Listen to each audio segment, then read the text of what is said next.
नमस्कार, जय शिवराय. पावसाळ्यात हवासा वाटणारा आणि असा हा गरमागरम चहाचा मसाला तर पाहिला आहे आपण. माझ्या चॅनलवर जाऊन पाहू शकता.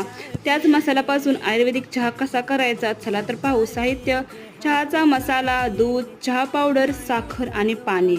4 ते 5 कप आपण चहा करणार आहोत. त्याचं प्रमाण: 2 कप पाणी, 4 ते 5 चम्मच साखर, 1 चम्मचला पण कमीच चहा पावडर आणि 1 चम्मचला कमीच आपला हा चहाचा मसाला, जो माझ्या चॅनलवर जाऊन तुम्ही पाहू शकता.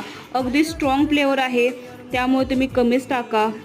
खूप सुवासिक असा हा आपला चहा होणार आहे. 5 ते 10 मिनिटं असा हा आपण चहा शिजू द्यायचा.